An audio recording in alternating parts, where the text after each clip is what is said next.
સુરતના ઉત્તરાયણ વિસ્તારમાં મનીષ કુકરી ગેંગે કારને ટક્કર લાગવા જેવી નજીવી બાબતે યુવાનનું અપહરણ કરી રોકડ અને દાગીનાની લૂંટ ચલાવી હતી. હાલ તો એક આરોપીને ઉત્તરાયણ પોલીસે ઝડપી પાડ્યો છે.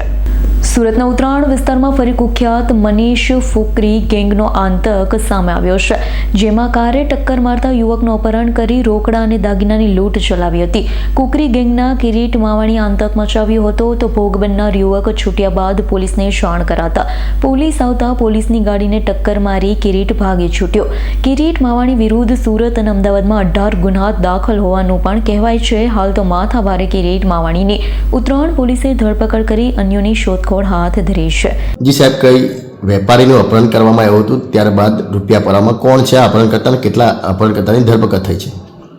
જી, તારીખ 12/1ના રોજ સાંજના રાત્રિના 10-1 વાગ્યાની આસપાસ ફરિયાદી પિયુષ દિનેશભાઈ માવાણી જે પોતાની હેરિયર કાર લઈને આવતા હતા અને એ સમય દરમિયાન આરોપી કિરીટ માવાણી અને એના અન્ય મિત્રો સાથે મળીને સ્કોડા કારમાં હતા. તો પાછળથી ગાડી અડી જવાથી આ આરોપી કિરીટ માવાણી કે ભાઈ મારી ગાડીને નુકસાન થયું છે, તમારે ખર્ચો આપવો પડશે એમ કરીને ફરિયાદીની હેરિયર ગાડીમાં કિરીટ માવાણી અને અન્ય 3 ઈસમો બેસી ગયેલા અને ફરિયાદીને કીધું કે તારે જો સમાધાન કરવું હોય તો મને 2 લાખ રૂપિયા આપવા પડશે, ખર્ચો મારે વધારે છે એમ કરીને એની ગાડીમાં બેસીને એને ગાડી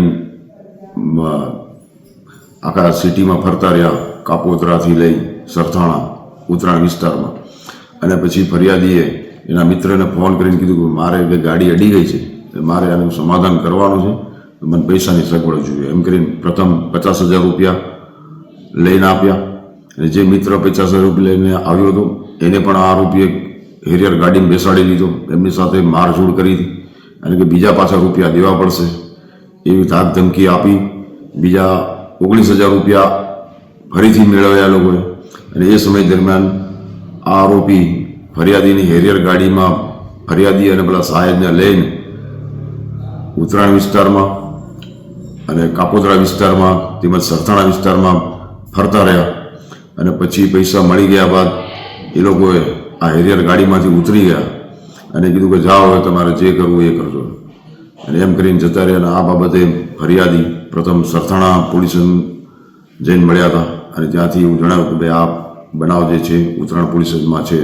એટલે સવારે અહીંયા પોલીસ સ્ટેશન આવતા ફરિયાદીની વિગતવારની ફરિયાદ લેવામાં આવેલી છે અને આ કામે મુખ્ય આરોપી કિરીટ માવાણી એને પકડી લેવામાં આવ્યો છે. નામદાર કોર્ટમાં રજૂ કરી એના 3 દિવસના કસ્ટડી રિમાન્ડ મેળવ્યા છે. આ કિરીટ માવાણી ભૂતકાળમાં મનીષ કુકરી ગેંગનો એક સભ્ય હતો એવું માહિતી જાણવા મળેલ હતી. સાહેબ, કોઈ ગુનાહિત ઇતિહાસ છે એના?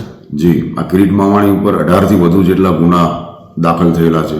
સરથાણા, કાપોદ્રા, ઉત્તરાયણમાં જ ગયા વર્ષે પણ એક ગુનો દાખલ કરવામાં આવ્યો છે. તે સિવાય અમદાવાદ, અલગ અલગ જગ્યાએ આના ઘણા ગુના દાખલ છે.